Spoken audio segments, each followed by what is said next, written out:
Stevie Aisha Mills empowers women to live out their gift in an extraordinary way by tapping into their God given it factor. Holding a Bachelor of Arts degree in Public Relations and a Master's of Science degree in Human Resources from North Carolina A&T State University, she's able to align and execute visions, concepts, motivational products, speaking engagements, and workshops for women who are dedicated to using network marketing opportunity as a platform to brand themselves and launch their dreams. Join me in welcoming Stevie. But first, a word from our sponsors. Make a shift with Chakrawanda at chakrawanda.weebly.com. Greater energy, weight loss boost, improved muscle tone, and a balanced digestion with reduced cravings at rectorwellness.com. Hey, Stevie, how are you today? Hey, Natasha. Girls, I'll call you Tasha. Hey, Natasha. I answered to that too. We're good. We're good. I'm good. How are you? I'm doing well. I'm doing well. Thank you so much for taking time out of your busy schedule today just to be with little old me. I really appreciate that. I love it. Thank you for the opportunity to share with you and your audience. I'm excited. I'm pumped. Yay, I'm excited too. Okay. Well, for my viewers, you just heard the introduction of Miss Stevie here. And I want you, Stevie, if you don't mind, we were talking a little bit before the camera started. Your stuff, everything that went on yesterday, how busy, the opportunity that you had then. Can you share a little bit about that? Yes, ma'am. Okay, so I started the day waking up at 5 a.m. Oh my gosh. Being at I'm on Eastern Standard Time, let me say that. But it's still early wherever you are in the world. 5 a.m. is early for me. Yes. So, yes. So I woke up and I went to the news station because I am the ambassador of an amazing workshop coming here called Show Your Success Workshop. And we might be in Texas. I think she actually was in Texas a few months ago. But Show Your Success Workshop is amazing. It teaches people how to utilize social media, public speaking, and being an author to expand their brand. Okay. Also, then after the news station, I had a meeting, a breakfast meeting. Then I had a conference call for an amazing event that I'm part of in Atlanta. Then I had another meeting because we're taking Show Your Success Workshop to New York. Oh my gosh. Oh my goodness. Then I had a meeting by the phone with my sponsor in my network marketing business.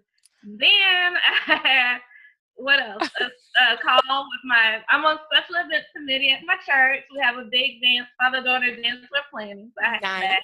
Then we had a team call that night also for another project. And then all of this was yesterday? All of this was yesterday. So from 5 o'clock in the morning all the way about 1 o'clock a.m., I was moving and grooving. So I'm also I'm public relations director for this amazing event called the Pink Pulpit Live with some women speakers. So we had a call for that. So I think all in all, I had probably about 6-7 calls. And the news and a live meeting. So yeah. Goodness, you were on 1,000 miles per hour all day yesterday. Yeah. That's awesome. I want to be like you when I grow up. Goodness, that's awesome. Girl. Oh, okay. Well, yeah, again, thank you for taking time out of your busy schedule to spend it with me. Okay, so what I like to do is, let's just get started with the interview. I just wanted to say that I read your profile, actually, the survey that you filled out, and I was really, really touched because one of the things that you told me was that you were your biggest naysayer. And I think a lot of people definitely can relate to that. So what I would like to know is how did you push past that? Like, what were your go-tos? What did you do to help you to, stay above and not just fall to the negative self-talk?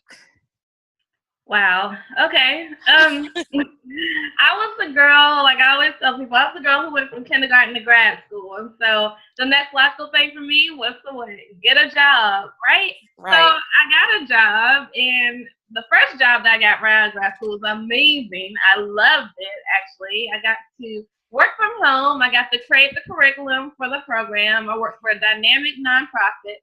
And then the grant for my position ended, and I had to go find a job. And I was like, well, it's time to put these degrees to work. Let me go find a job that has some coins attached to it. And so I got that job, and it was a beautiful situation the first few weeks, right? I got training. It's for a Fortune 100 company. They treat you well. They put me up for training.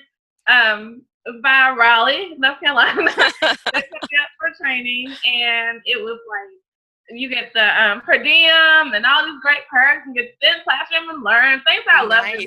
But then I got in the real world situation of that job. Oh, yes. And it was just like, I'm like, oh, wait a minute. So it was like the job that I felt enslaved. I felt like a caged bird.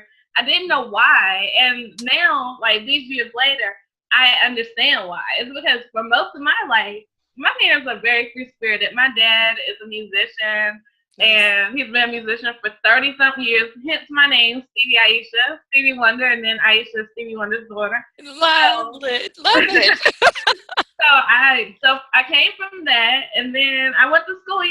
School, up until high school, you do have a schedule, but when you get to college, you choose your own schedule. And I was in college, undergrad and grad. So now I understand I was used to flexibility. So being in that environment where people tell you when to go and when to leave, and that was like a culture shock. Yes. And I didn't realize how difficult it was for me to change my existence. I've been the same for so many years in this freedom. And I was like, wow. Oh my gosh, I know I hated it. I hated going there. I'm very active in my church, and I couldn't go to church on Wednesdays and Sundays. I was not me. Right. Time. So for the year, I stayed there because that's what you do. That's what we've been working for all your life. That's what you do. And so for me, I was like, okay, something's not right. But I didn't know what was not right.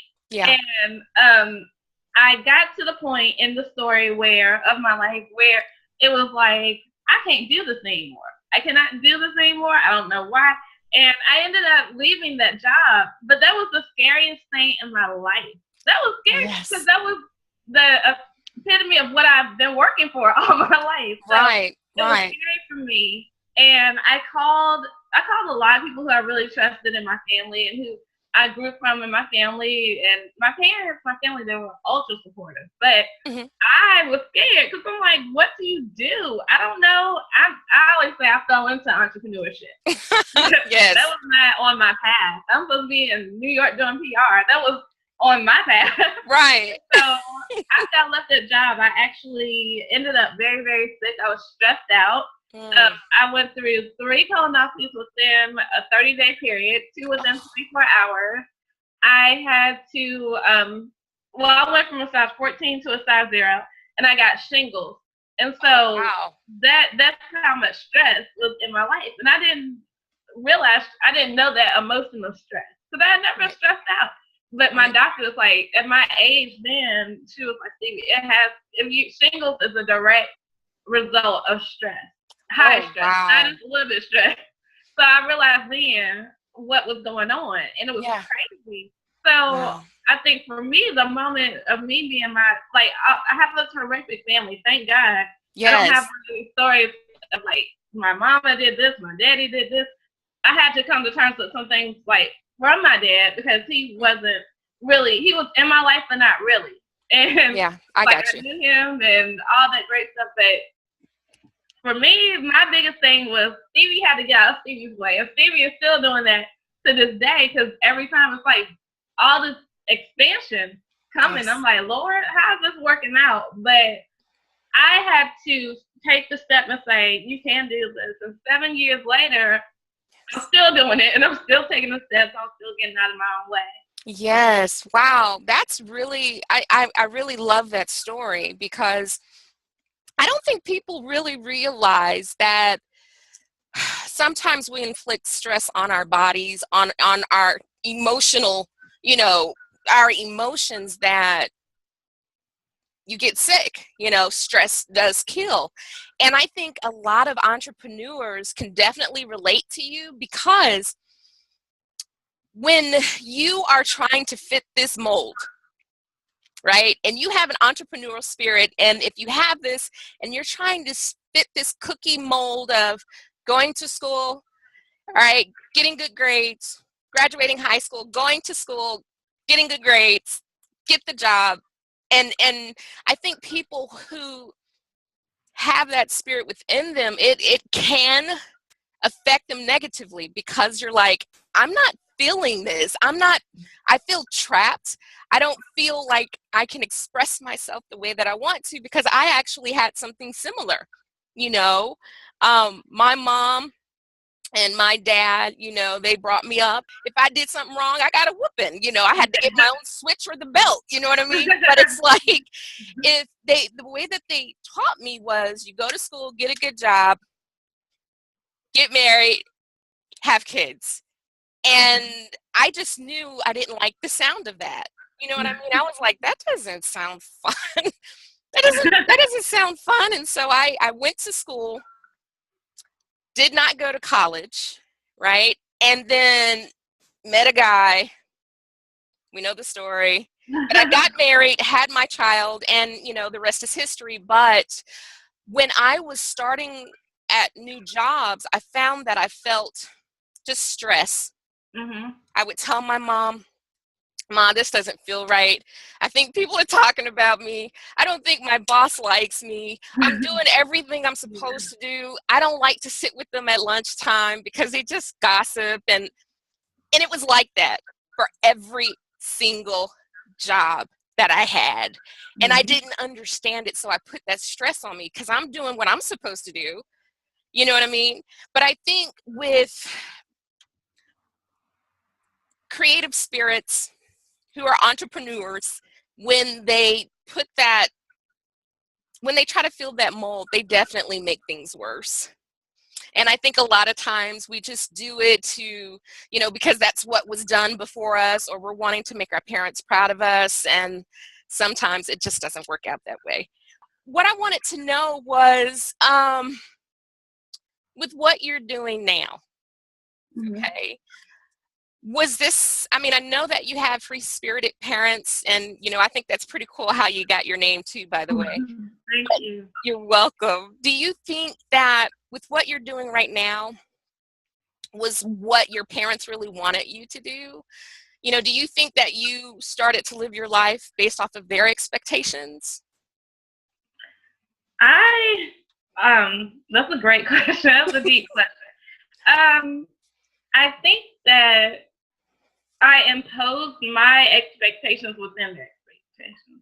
Like for me, my dad here in North Carolina, really in the world, my dad has this incredible music career where he's been on the stages with people like Patti LaBelle and like Sting and Police, and Wow. so for me, like major names. For me, it was something that I felt like I had to fit in this mold of being his daughter in my mind. So I created this thing of what would his daughter do, almost like what would this. So I think that I felt myself being boxing my own self in, because I'm like, whenever like my mom, I looked at my mom, and my mom pretty much, they got divorced when I was really small. So looking at her and saying, I don't want to be less than, because my mom was an incredible mom, and I don't want to live in the single mom syndrome of me not doing what I was supposed to do.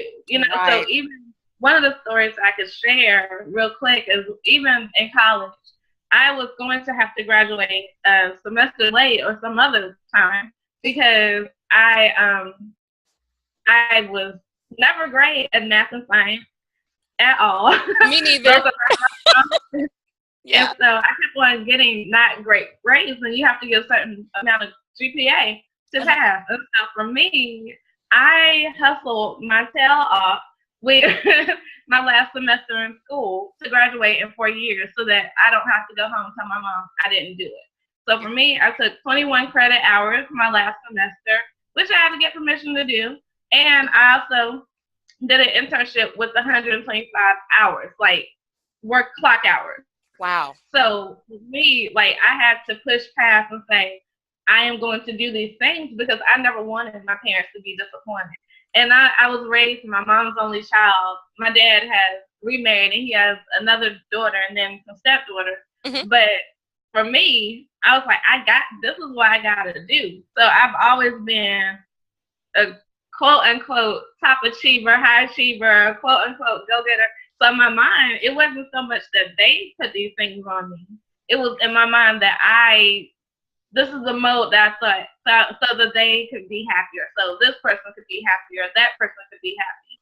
Yeah. But I think I broke out of that whenever being sick will change your life. Oh, yeah. I hated the experience of being sick, but now I've learned that okay, if I'm gonna be sick from stress, I must have been doing too much. So let me live a very life that's stress free. Yes. So whenever stress or conflict or whatever comes, I usually I combat that. So I think that was the switch for me. That's good. I mean, that's a great life lesson, you know? And I mean, unfortunately, sometimes we have to learn things the harder way, but I'm sure once you got sick, that really had you thinking like, okay, mm-mm. I'm not Especially gonna do. when I'm sorry, go ahead. No, go ahead. I said, especially when the doctors didn't know what was wrong with me. They didn't know. So that's why I went through the 3 until I got shingles. Oh, They wow. knew then. But this was a year-long experience. This went Wow. on for a year. That they like my body wasn't producing waste. I had to go to the doctor. And mind you, I left my job, so I didn't have any insurance.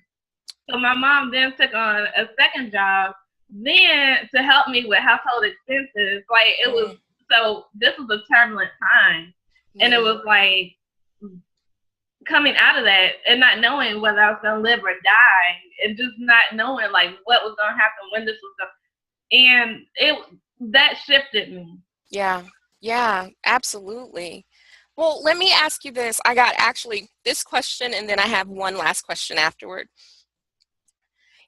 For the let's just say the one person that's looking right now, and they can totally relate to your story. Maybe they're experiencing with what you experienced during that year's time. What type of advice would you give her?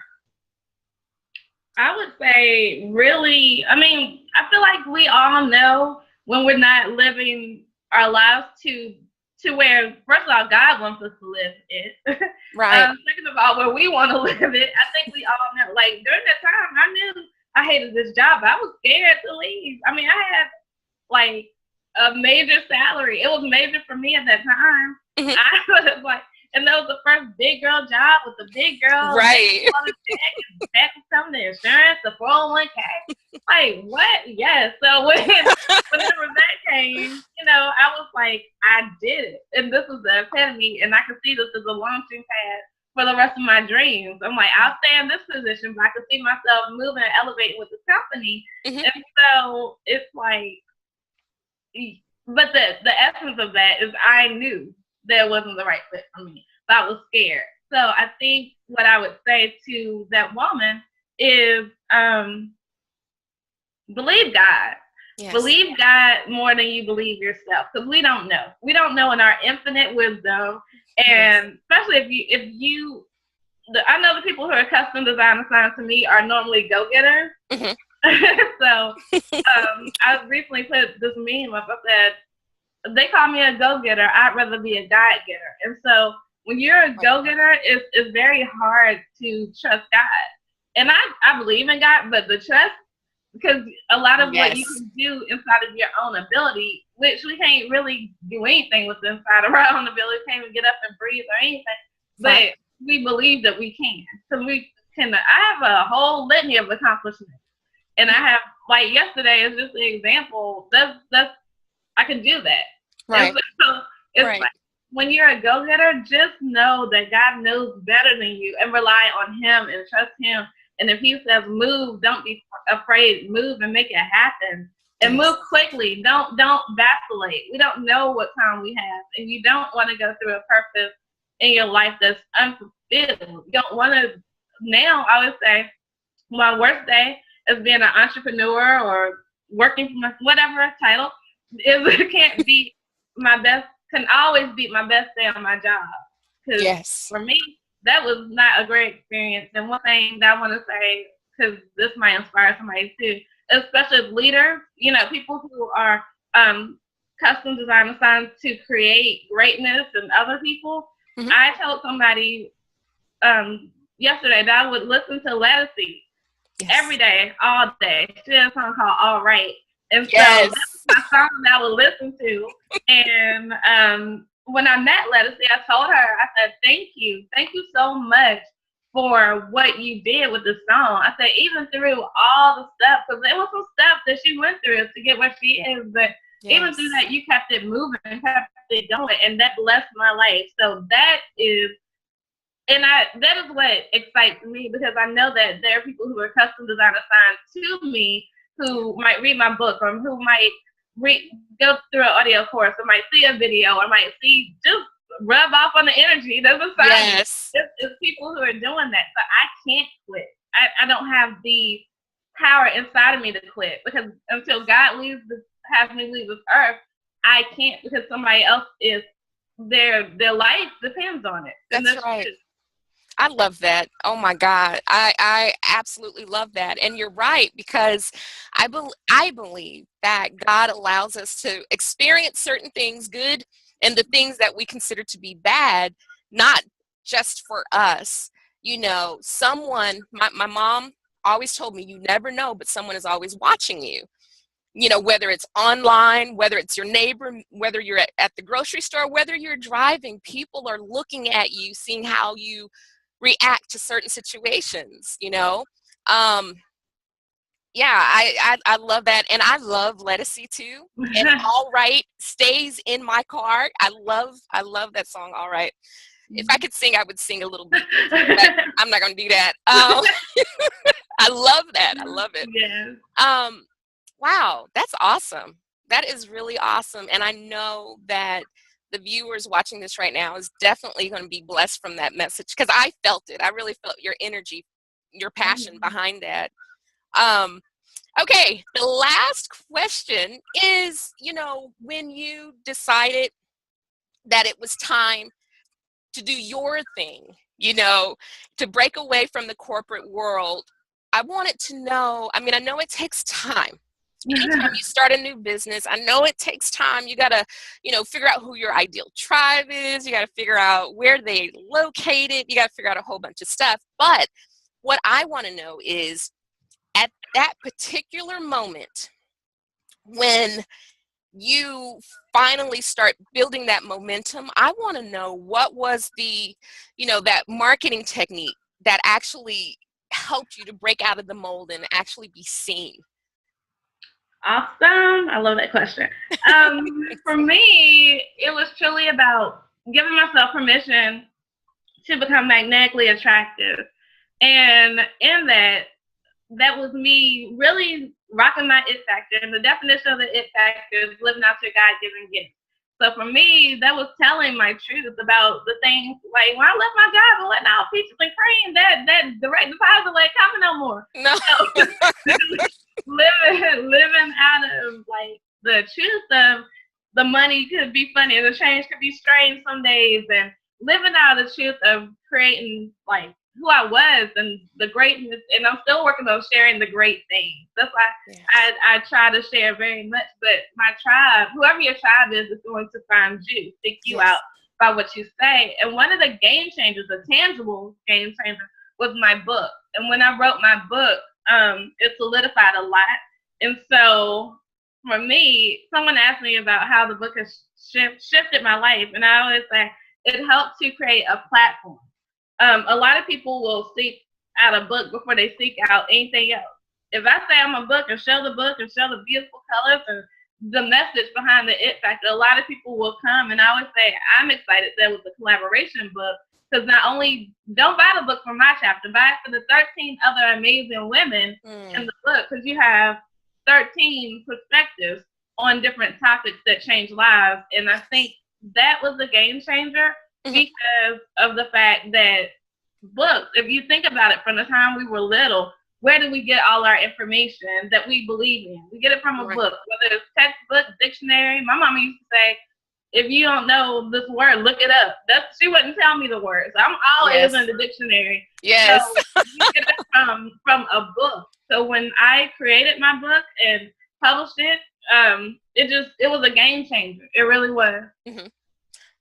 I like that. So, well, that's a great ending to that, because now I want to ask, how can people get in contact with you? How can they, find your book? How can they, follow Stevie online? The greatest place for you to connect with me, everyone, and I hope that you do, because I would love to connect with you, is Stevii.com, STEVII.com. And there you can find out everything that I have going on in my world.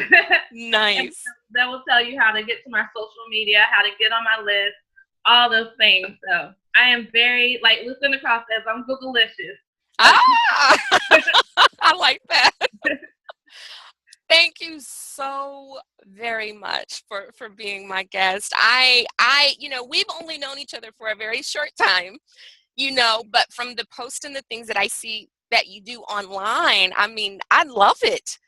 You're positive, number one, and that's all that I'm seeking out in my life right now. That's all that I want to have in my life, and that's all, that's how I want to affect others in my life, is with positivity. So I appreciate you being who you are. So thank you very much. It's refreshing. It's refreshing. Oh, thank you. You're welcome. You're so welcome. So, all right, that is it. Thank you so much again for being my guest, and make sure that y'all follow her on her site. Please do. Also find out, where, hey, maybe she'll be coming to Texas soon. Maybe we can do a one-on-one in real life. So thank you for your platform. It's amazing. I'm so excited for you. I believe in the power of utilizing tools such as this to create the message. You don't know how many people you might ever reach. They might not ever be in your presence, but because you've created this evergreen product, then you can go on for the centuries. And I think that's so cool. I think that's so cool. I appreciate that. Just gave me chills. Thank you. I appreciate that very much.